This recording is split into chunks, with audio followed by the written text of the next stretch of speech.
YouTube, what's up, guys? I'm going to give you the weekly recap for week 10 of my year to date. Week 10 recap, guys. Before I get into it, if on these recaps, if there's a little something else you're wanting to know that I'm not giving in this, put it in the comments section. Let me know. Trying to be as transparent as I can here. Give you good, bad, indifferent, whatever. I'm trying to give you everything I can, so yeah, hit the comment section up, man, if you have any questions. So I'm gonna go ahead and get into it. First run of the week was from Arkansas to Laredo for 770 miles. That was only a 7-mile deadhead. So then I picked up a run out of Texas. It had a stop in Kansas City and then a stop in Ohio. Now for that second stop that's involved, when you have a stop added on like that, whether it be one additional, two additional, for every additional stop you have, whether it be on a pickup or a delivery, for us, general rule is $25 for each stop. So there was an additional $25 for the extra stop in there for the 2 stops. That run was 1,810 miles total, and that one only had a deadhead of 9 miles. For the week, we had, let's see here, we had 2,580 miles for the week, loaded miles, 16 deadhead miles. That was less than 1% on the deadhead, came up to like 0.006. The gross income was $2,100.50, which works out to roughly about 82 cents a loaded mile. Yeah, it was a rough one. And that's what is going on out here. That one of the problems is you get to the border towns, which a lot of freight is going to border towns, going in and out of border towns. Rates are horrible there, man. Rates are absolutely just dog shit. You've got people coming out of there at less than 60 cents. I was at a carrier one time in Tennessee and was talking to the guy there, and he said he had somebody bid 25 cents a mile on a load out of down there before. You've just got to... There's a lot of shady stuff going on down there. For one, you have the whole aura of Laredo, Texas. Oh my God, don't get stuck in Laredo. And that kind of puts a sense of urgency in some.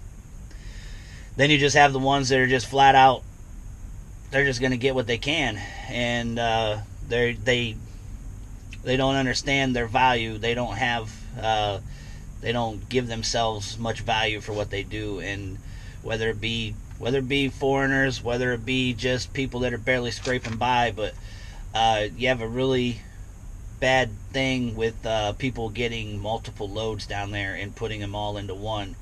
So they'll bid 30 cents on this one, grab another load, 20 cents a mile on that one, another 40 cents on another one. Now altogether they've got 90 cents, 80 cents, $1, whatever. Now granted, that doesn't work out long term for them individually, but what it's doing is it's driving down the rates for the rest of us, for the industry. It's driving down the rates down there because you've got so many people. As I said in a previous video, we have such a high turnover rate out here that it seems like for every one piece of shit that does that we get rid of, we get 5 more that enters the industry. And that that's a big problem. So just throwing that out there, man, because you need to understand that you will hit spots like that the rates are going to be, they're just not going to be what you normally get. If your carrier has good contacts, you'll more often than not get good rates, because coming out of down there, that's the worst I've had to do on a rate. But yeah, it's bad. It's just really, really bad. I mean, the norm for some of these carriers going down there is they already know they're going to come out at 60, 65 cents, which means they're bidding maybe 70, 75, 80 cents all in to the van. All in. I shouldn't even say to the van, but all in, which means only 60, 65 cents is going to the van, to the driver. So Yeah, guys, just keep that in mind, man.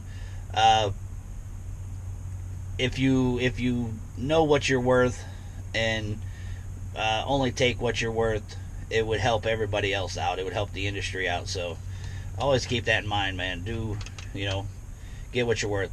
I've gotten to the point now if the rate dips below a certain point or I have to sit there very long, I'll just deadhead out of there. You make enough money everywhere else that you should be able to do that.